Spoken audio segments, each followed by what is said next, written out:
Hi, and welcome to another episode of This Made My Week. It's a show where you can rest and relax, and I'm gonna tell you all about the good things that happen throughout the week. So let's get started. Today, I wanted to explore together with you the idea of what it is to live in a state of flow. What is this art of living? And this idea of a topic came to me because of a couple of coaching sessions that I had with my clients. They happened on the same day, almost one after another, and they're very similar, and we talked with my clients about similar things, and those both sessions and conversations really stayed with me. So I'm gonna tell you more about it, and it will make more sense as we go. So the first session I had with my client Gabia, and she recently really wanted to stick to her discipline. She wanted to know what her discipline looks like for her, what's authentic, and then actually stick to it, actually go with the plan, and actually do what is good and healthy for her. And eventually, she succeeded. She reached her goals. She did what she promised to herself. And then we were talking about, when do you know when you should stick to the plan, when you should stick to the discipline and routine, and when you should take a step back and let go? You see, attachment is a part of human nature. That's innate. When we are born, the first thing that we want to do when we come out of the womb, we want to attach ourselves to our mothers and start breastfeeding. But the nature of life is constant change. You can't hold on to nothing for too long.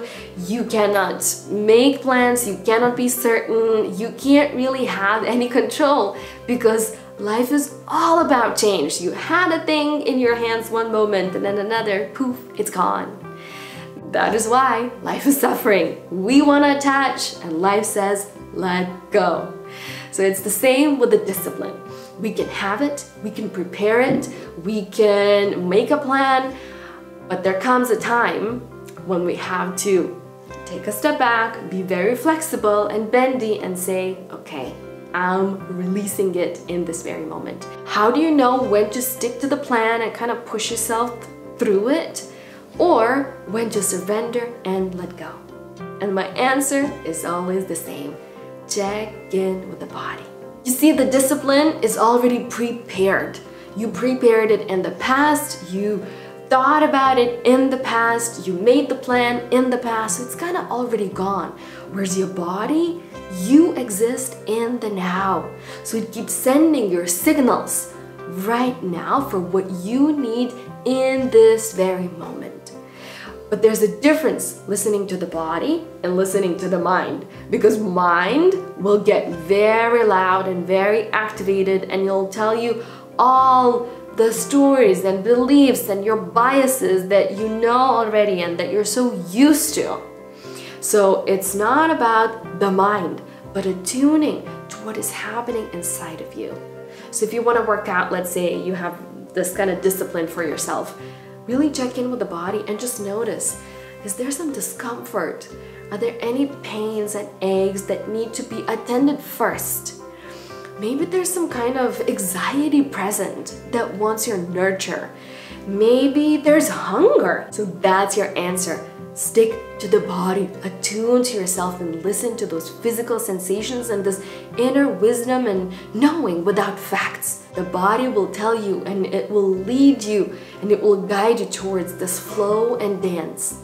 If you stay connected to yourself in the moment, not connected to the plan that is pre-made, but connected to what is real right here, right now, you will dance. You will know when to push yourself through, when to release. You will know when you need to work a little bit harder, when you need to surrender and relax. And you'll reach this pleasant flow. Flow, flow, flow. Discipline always works out best when you actually work together with other people, when you are not only doing something that's good for you, but when you are connecting at the same time. And here's a perfect example how to stick to your workout, but do it with your buddy.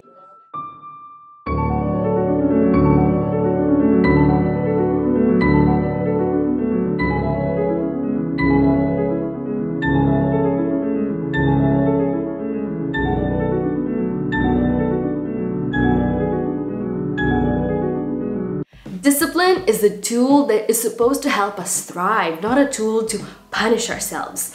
And it looks different for different people. It's not just about getting in shape and having the dream body or eating healthy. There are so many ways how we can be good to ourselves and nurture ourselves and attend our needs.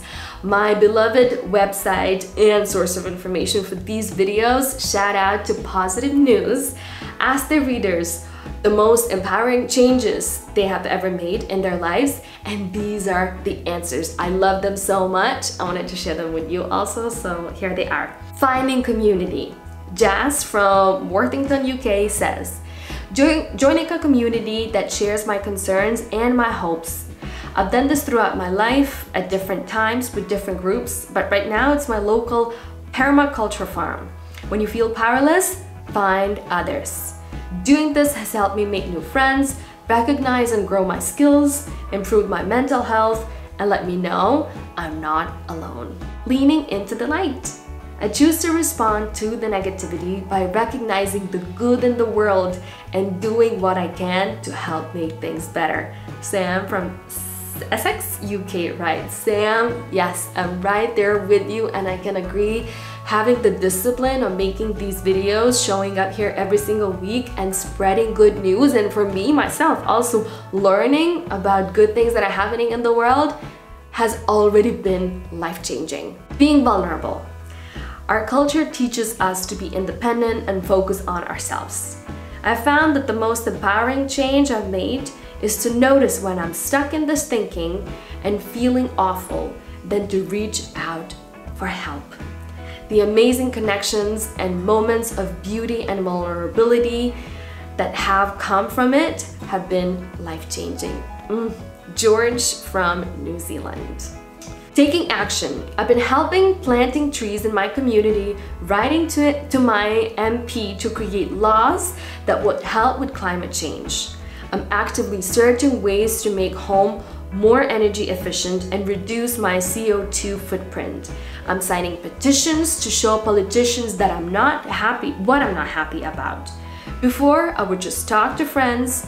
Now, I'm escalating my worries to people who are in positions to make a real change. Sylvia, Milton Keynes, UK. Yes, Sylvia, you sound so empowered, and it's almost like you are inviting me to connect to my power and make this type of change. I love this answer. Embracing compassion.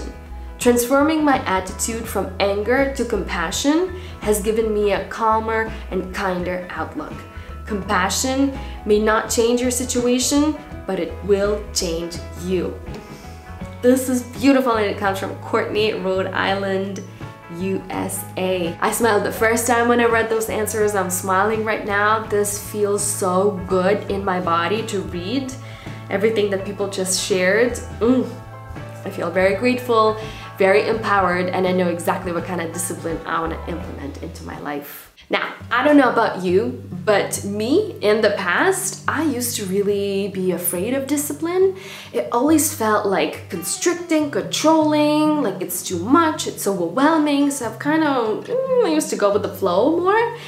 But then I learned this fact that actually wanting to master something is also a part of our human nature, and it is innate. As human beings, we naturally do want to be really good at something. We really want to perfect some kind of craft, get all the knowledge, understand something really deeply, or become so good and so professional at something to the point that it becomes effortless. And this leads me to the second session that I had with my client right after the discipline session. And we were talking about the art of mastering something in your life.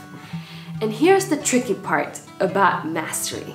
So we want to be really, really good at something, but life invites us also not to attach with the thing that we are doing, which is so hard to do.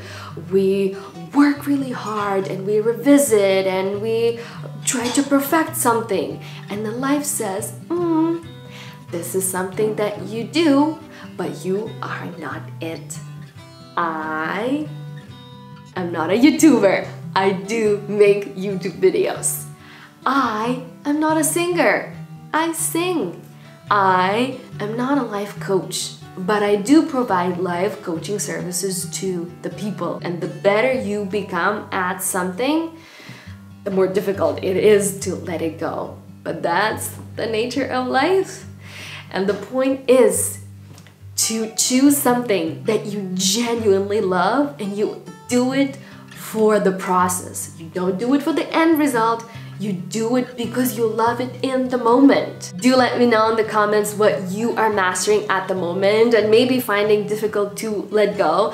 I remember my moment exactly when it finally clicked to me. I was studying Compassionate Inquiry with Gabor Mate, and I was really embodying all the knowledge, and I was finally getting into the flow stage during sessions. And it felt really good, and I was feeling confident. I was like, yes, I feel it and sense it, I got it. And then somebody said, don't attach yourself to it. I was like, ooh, I felt that. Coaching is something that I do. I can do it well, but I'm not it. I'm so much more than it, actually. I am Vita. I'm not a life coach. I'm not a YouTuber. This is something that I do. What about you? Let me know in the comments. What do you do? Speaking about doing something well, I wanted to share this initiative created by University of Missouri, Kansas City, Conservatory. So they want to be an integral part of their community, and they want to show people the power of arts and the power of music specifically in this case. So what they did, they collaborated with senior living facilities, and they made an agreement that one of their students, this pianist, will live in senior living facilities in exchange of her performances and her playing piano to all the people. The student says that it's a very unique experience because for her as a pianist or for any musician, it's not very common to play for the audience of people that you already know and to keep playing for them again and again. And because of this arrangement, she formed true meaningful friendships with residents. She also invites her friends and students to play as well with her. So she's enjoying it, and the university is committed to intergenerational programming. I think this initiative is so heartwarming, and I love any kind of ideas that support this ecosystem where we mix and mingle together, whether that's seniors and kids like I shared in one of my previous videos, like kindergartens combined together with senior living facilities or dementia centers, or it's students and seniors, or like in my other story, dogs with kids. A few elementary schools in Michigan has enrolled service dogs as happiness ambassadors in their schools. Priority Health, a Michigan-based insurance provider, created this program, Priority Pups, and they provide dogs for schools. Research shows that having dogs around at schools helps kids with their stress levels, with their anxiety. It improves their interactions and their relationships with one another, and the benefits don't stop there. There's research that shows also that reading for dogs has improved students' academic results as well. Happy teachers, parents, principals, staff members are saying that this program has improved everyone's life for better.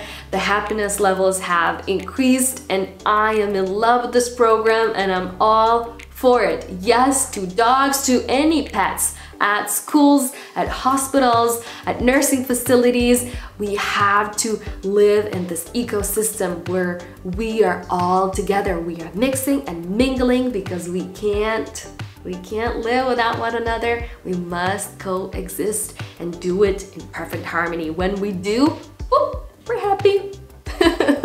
For the end, a few things from my personal life that made my week. So I created my own ecosystem in my balcony. I planted some flowers, some plants, some herbs, and it made my week. It keeps making my week, and hopefully the whole summer. I'm watering them every single day. I'm attending, I'm talking to the plants. It's the first time that I'm doing it on my own, not in my parents' garden. and I'm having so much fun. Of course, my little helper, whom you might be hearing in the background, has helped me throughout the process. He helped me to bring everything upstairs to the 5th floor, and of course he played with the dirt, and it was just so fun, and I am definitely enjoying it. Another thing that I loved is getting a bike. I got a bike for myself, white with red flowers, and I also got the bike seat for my son so we can do it together. It's a new activity unlocked for the summer.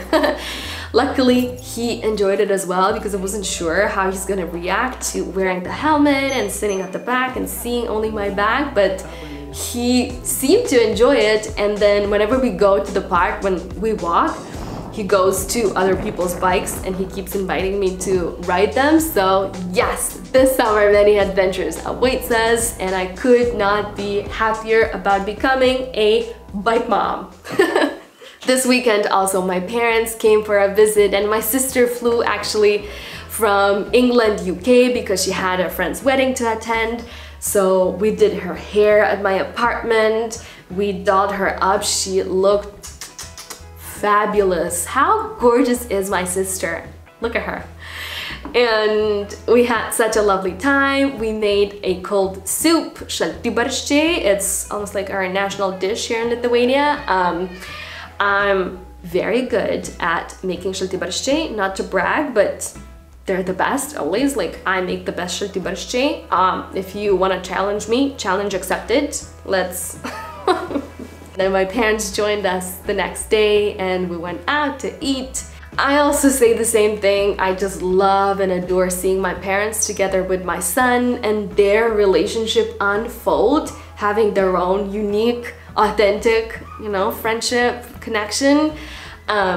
I think my parents needed a dose of my son, and my son needed a dose of his grandparents, because he keeps dragging my phone to me and he asks me to FaceTime Baba. I was like, Baba, Baba, Allah, Baba.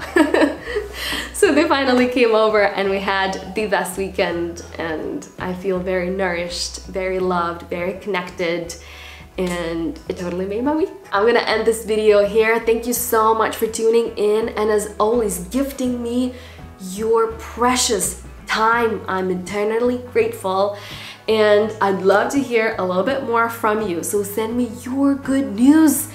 What is making your day, your week, your month? Send me an email, info@thismademyweek.com, and I'll share your news here on this channel. We can co-create this together. We can co-create space that feels good, that allows our nervous system to rest, that nourishes one another, uplifts, empowers. So I invite you to be a part of this, and go ahead, make your own week. Go ahead, make someone else's week, and come back next Wednesday for more. I'll see you then. Take care. Bye.